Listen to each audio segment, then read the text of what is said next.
Welcome back, dear students. Now the next topic, that is Human Genome Project. काफी important topic है human genome project. कैसे start हुआ, कितने time में complete हुआ, क्या इसके ऑब्जेक्टिव्स थे, क्या इसके सैलेंट फीचर्स हैं और क्या इसकी एप्लीकेशंस हैं, मींस क्या इसकी इंपॉर्टेंस है, क्या बेनिफिट इससे मिलता है, वो सारी चीजें हमें इस ह्यूमन जीनोम प्रोजेक्ट के अंदर स्टडी करनी है. फर्स्ट ऑफ ऑल, इसकी स्टार्टिंग, ह्यूमन जीनोम प्रोजेक्ट की स्टार्टिंग हुई कैसे? The sequences of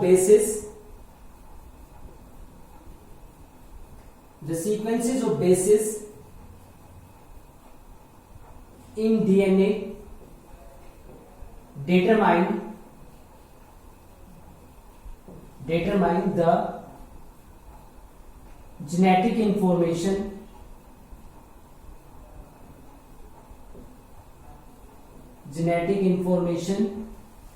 of an organism.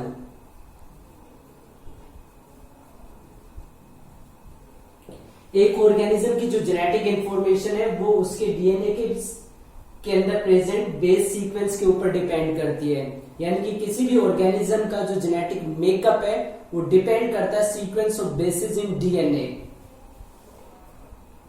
Means genetic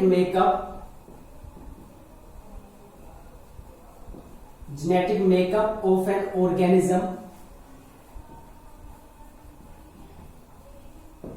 depends on the base sequence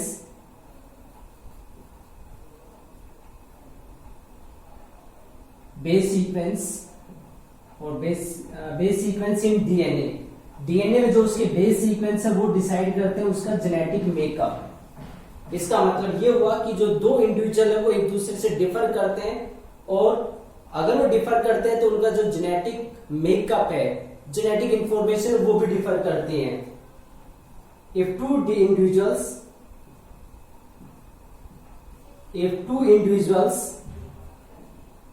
differ then their genetic information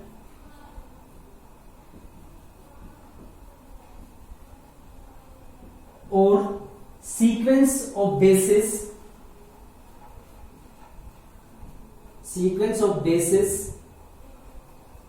also differ at least some locations. पूरी तरीके से differ करे या ना करे, लेकिन कम से कम कुछ पोजीशन ऐसी होगी जहां पे दो इंडिविजुअल जो डिफर कर रहे हैं एक दूसरे से, उनके बेस सीक्वेंसेस में जो सीक्वेंसेस है बेसिस का वो एक दूसरे से जरूर डिफर करेंगे. तो यहां से एक क्वेस्ट डेवलप हुई कि अगर दो इंडिविजुअल डिफर है यानी कि उनके अंदर सीक्वेंस डिफर करते हैं, अगर सीक्वेंस एनालाइज कर लिए जाए तो किसी भी इंडिविजुअल को दूसरे इंडिविजुअल से डिफरेंशिएट किया जा सकता है. यहां से थ्रस्ट और क्वेस्ट जो है ह्यूमन जीनोम प्रोजेक्ट के लिए तैयार हुई. So a quest arise to sequence the bases in DNA of human being का जो डीएनए है उसके बेसिस के सीक्वेंस को डेवलप करने की जो क्वेस्ट है वो अराइज होती है. Quest arise to sequence the basis in DNA of human being and that leads to human genome project. लेकिन सिर्फ किसी चीज को एम कर लेना, ऑब्जेक्टिव डेवलप करना वही सफिशिएंट नहीं है. उस एम को फुलफिल करने के लिए कुछ मेथड्स की, कुछ प्रोसीजर्स की भी जरूरत पड़ती है. तो ह्यूमन जीनोम प्रोजेक्ट को पहले भी लॉन्च किया जा सकता था. इसी टाइम पे लॉन्च क्यों किया गया? क्योंकि अब जो नई टेक्निक्स थी, जेनेटिक इंजीनियरिंग की जो टेक्निक्स थी वो अच्छे से डेवलप हो चुकी थी. इसके अलावा बहुत सारे ऐसे मेथड डेवलप हो चुके थे जिससे सीक्वेंसिंग को आसानी से कैरी आउट किया जा सकता था.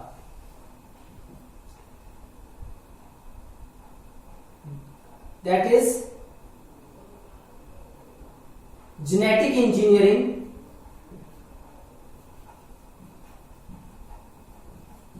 genetic engineering techniques, genetic engineering techniques and simple DNA sequencing techniques led to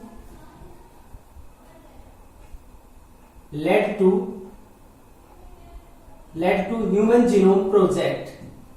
genetic engineering techniques और सिंपल डीएनए सीक्वेंसिंग टेक्निक्स की वजह से ह्यूमन जीनोम प्रोजेक्ट को स्टार्ट किया गया। जो जेनेटिक इंजीनियरिंग टेक्निक है उससे क्या बेनिफिट होने वाला था, जो developed human genetic engineering techniques थी उससे डीएनए को आइसोलेट करना और उसको क्लोन कर पाना आसान हो गया था। Isolation of DNA that is in intact form means as it is without any breakage. जो native DNA as it is cell से बाहर निकाला जा सकता था और उसके बाद उसको क्लोन किया जा सकता था। तो जेनेटिक इंजीनियरिंग की जो नई टेक्निक्स डेवलप हुई उसने पॉसिबल बना दिया कि डीएनए को इंटैक्ट फॉर्म में आइसोलेट किया जा सकता है और उस डीएनए को क्लोन भी किया जा सकता है, उसकी बहुत सारी कॉपीज बनाई जा सकती हैं। जब ये सारी टेक्निक डेवलप हो गई तो ये दो वर्क करने आसान हो गए। उसके बाद उसी टाइम पे कुछ टेक्निक्स और डेवलप हुई जिससे डीएनए को आसानी से सीक्वेंस किया जा सकता था। अब ये दोनों डिस्कवरी की वजह से ह्यूमन जीनोम प्रोजेक्ट को कैरी आउट करने के लिए एक जो ग्राउंड है प्लेटफॉर्म है वो तैयार हो गया था और जिसकी वजह से ह्यूमन जीनोम प्रोजेक्ट को लॉन्च किया गया 1990 में। Human genome project was launched in 1990 में इन टेक्निक्स के बेस पे और जो ऑब्जेक्टिव था उसको ध्यान में रखते हुए 1990 में ह्यूमन जीनोम प्रोजेक्ट को लॉन्च किया गया। तो जेनेटिक इंफॉर्मेशन अभी सभी इंडिविजुअल्स के अंदर अलग अलग होती है, वो डिपेंड करती है सीक्वेंस ऑफ बेसिस पे और अगर एक इंडिविजुअल दूसरे से डिफर करता है तो इसका मतलब उनके जो सीक्वेंस है बेसिस के वो भी डिफर करते हैं। तो अगर हम सीक्वेंसेस एनालाइज कर सकते हैं तो उससे हम बता सकते हैं कि कोई पर्सन दूसरे से कैसे डिफर करता है, कितना डिफर करता है, जिसकी वजह से एक थ्रस्ट डेवलप हुई ह्यूमन जीनोम प्रोजेक्ट के लिए और इस क्वेस्ट को फर्दर लॉन्च करने में जो हेल्प करने वाली टेक्निक्स थी वो जेनेटिक इंजीनियरिंग थी और डीएनए सीक्वेंसिंग थी। ये सारी टेक्निक्स अब तक डेवलप हो चुकी थी, इसलिए ये प्रोजेक्ट 1990 में लॉन्च कर दिया गया था। अब जो ह्यूमन जीनोम प्रोजेक्ट है उसको बोला गया था मेगा प्रोजेक्ट।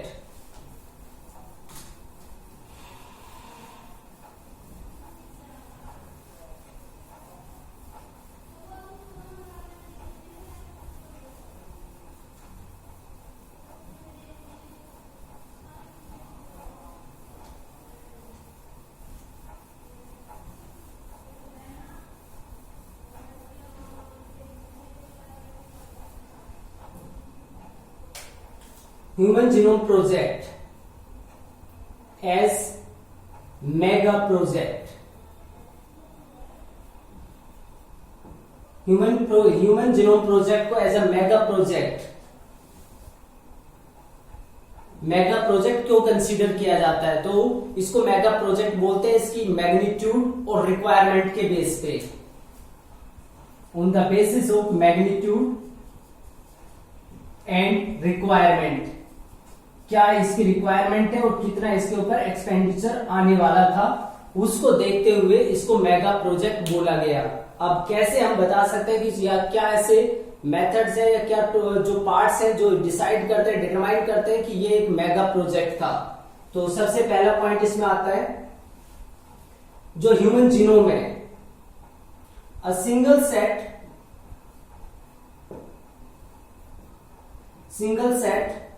of chromosomes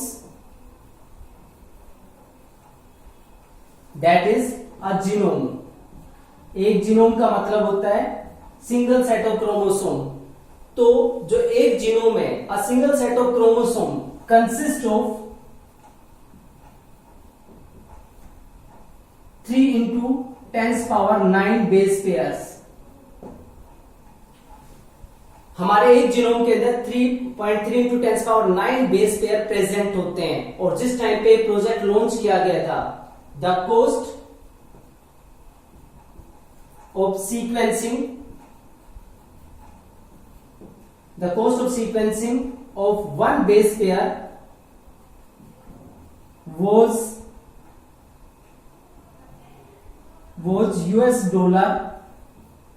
$3, यानी कि पर बेस जो कॉस्ट आ रही थी सीक्वेंसिंग की वो $3 थी। अब इतने सारे बेस पेयर प्रेजेंट होते हैं एक ह्यूमन जीनोम के अंदर, तो टोटल कॉस्ट इस प्रोजेक्ट की कितनी बनने वाली थी? टोटल कॉस्ट दैट इज, अगर इतने सारे बेस पेयर हैं और एक बेस पेयर की जो कॉस्ट है वो $3 है, 3 into 10⁹ and cost $3, then it leads to $9 billion. $9 billion इतने सारे डॉलर की रिक्वायरमेंट थी इस प्रोजेक्ट को कंप्लीट करने के लिए, जो इसके स्टार्टिंग में एस्टिमेट किया गया था। $9 बिलियन एक ह्यूज अमाउंट होता है, यानी कि मैग्नीट्यूड की बात करें तो बहुत बड़ा मैग्नीट्यूड है इस अमाउंट का। इसलिए मेगा प्रोजेक्ट बोलने के लिए ये पार्ट एक क्राइटेरिया बना। नाउ द नेक्स्ट वन, अगर एक पर्टिकुलर जीनोम में जितने भी सीक्वेंस हैं अगर उसको स्टोर किया जाना है और वो भी टाइप्ड फॉर्म में, तो कितनी बुक्स लगनी थी यहां पे? If all the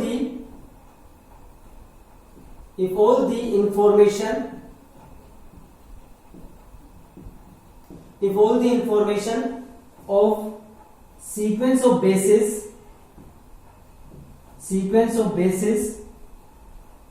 were to be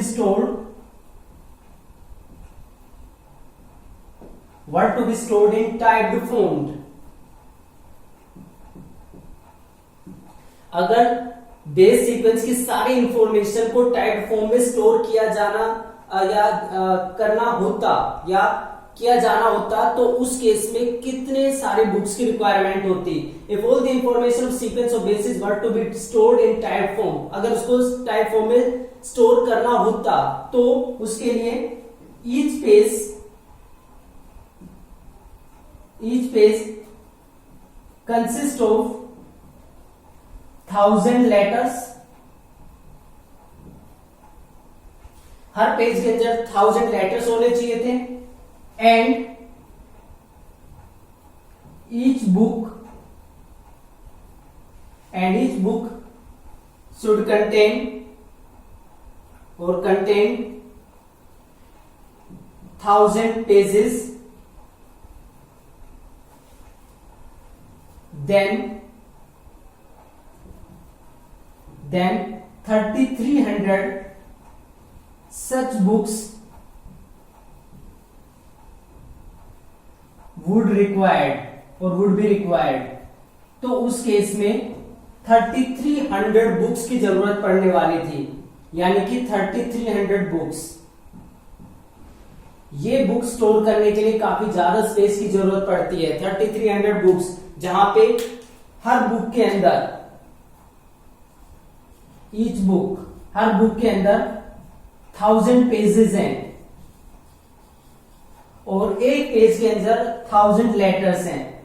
one page that is 1000 letters. तो इतना ह्यूज स्पेस रिक्वायर था इस सारे इंफॉर्मेशन को स्टोर करने के लिए। तो ये दूसरा रीजन था कि क्यों ह्यूमन जीनोम प्रोजेक्ट को हम मेगा प्रोजेक्ट बोलते हैं। तीसरा, अब इतनी सारी इंफॉर्मेशन है, इतना सारा स्पेस चाहिए होता है, तो अब इसको स्टोर करने के लिए दूसरे मेथड की भी जरूरत पड़ने वाली थी, यानी कि देयर इज अ रिक्वायरमेंट और there would be requirement of high speed computational devices to store this huge amount of data. इस सारे ह्यूज अमाउंट ऑफ डाटा को स्टोर करने के लिए हाई कंप्यूटेशनल डिवाइसेस की रिक्वायरमेंट होने वाली थी। It would require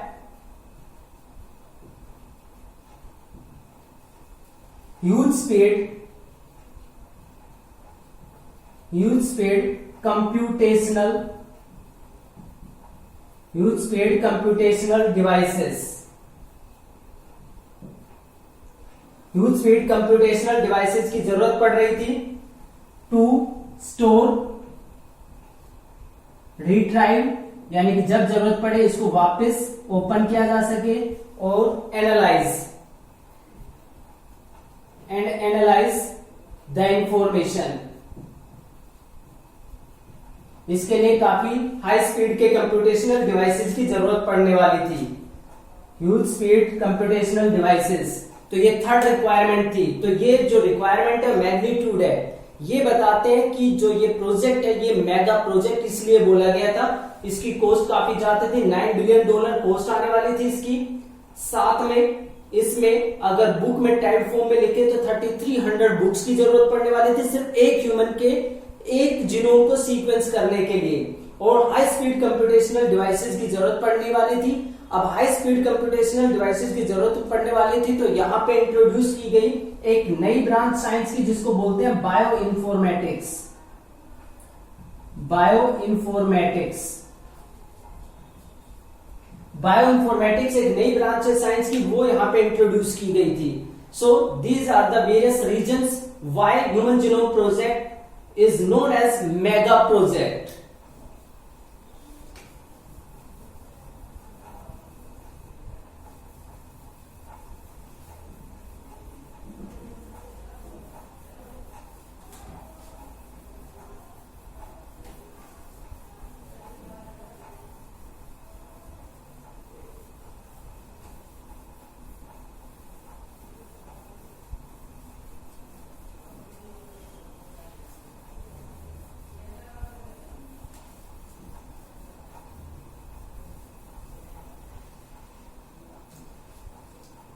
Bioinformatics. What is meant by bioinformatics?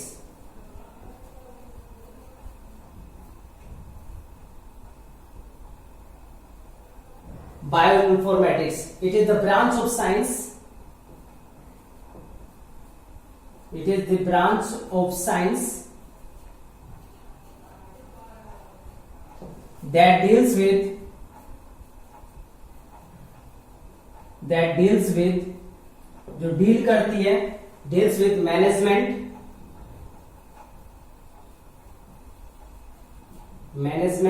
And analysis of biological information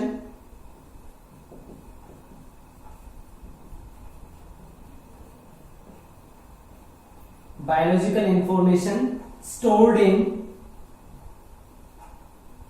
database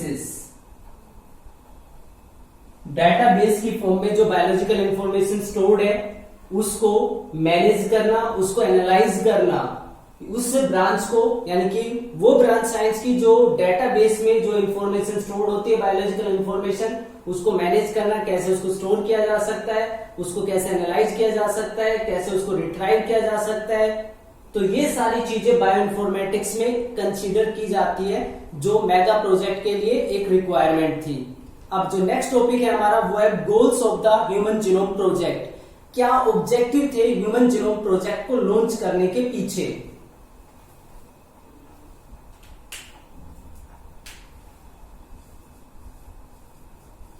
goals of HGP, क्या गोल्स थे ह्यूमन जीनोम प्रोजेक्ट के लिए? तो यहां पे जो सबसे पहला गोल था that is to identify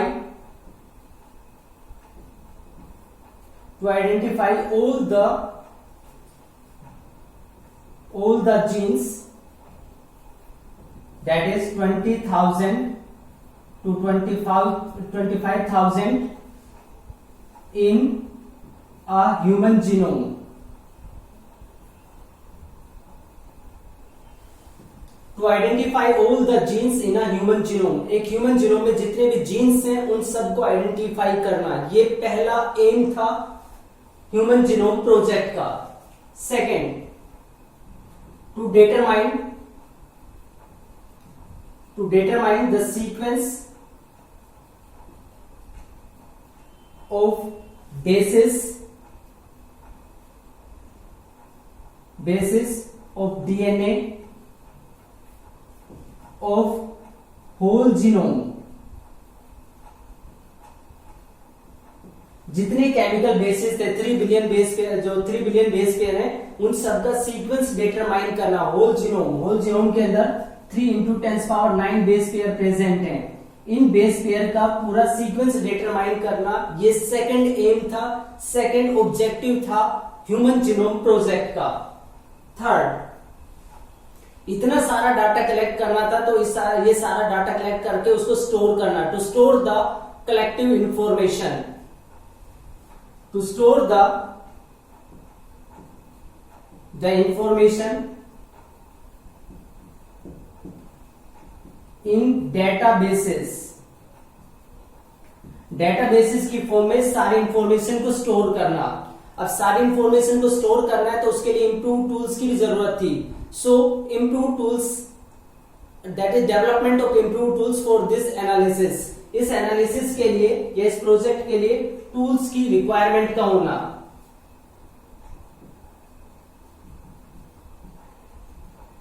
development of improve tools जिनसे ये पूरा प्रोजेक्ट कैरी आउट किया जा सकता है, ऐसे इम्प्रूव टूल्स को भी यहां पे डेवलप करना, ये इसकी एक रिक्वायरमेंट थी। Fifth, transfer the related information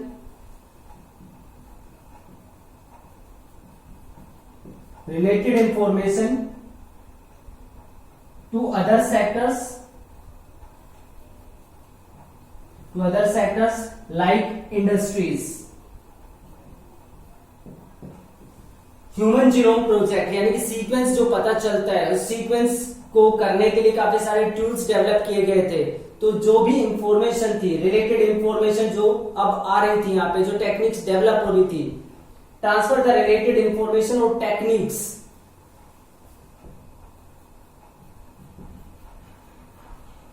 to other sectors. दूसरे सेक्टर्स में वो टेक्निक भी ट्रांसफर कर देना, यानी कि उनको भी उनके साथ शेयर करना, और जो इंफॉर्मेशन है बेस सीक्वेंसेस की उसको भी शेयर करना दूसरे जो सेक्टर्स है, इंडस्ट्रीज वगैरह है उनके अंदर, ताकि ह्यूमन जो हेल्थ है उसको और अच्छे से इंप्रूव किया जा सके और अच्छे से जो डिजीज है उनको टैकल किया जा सके।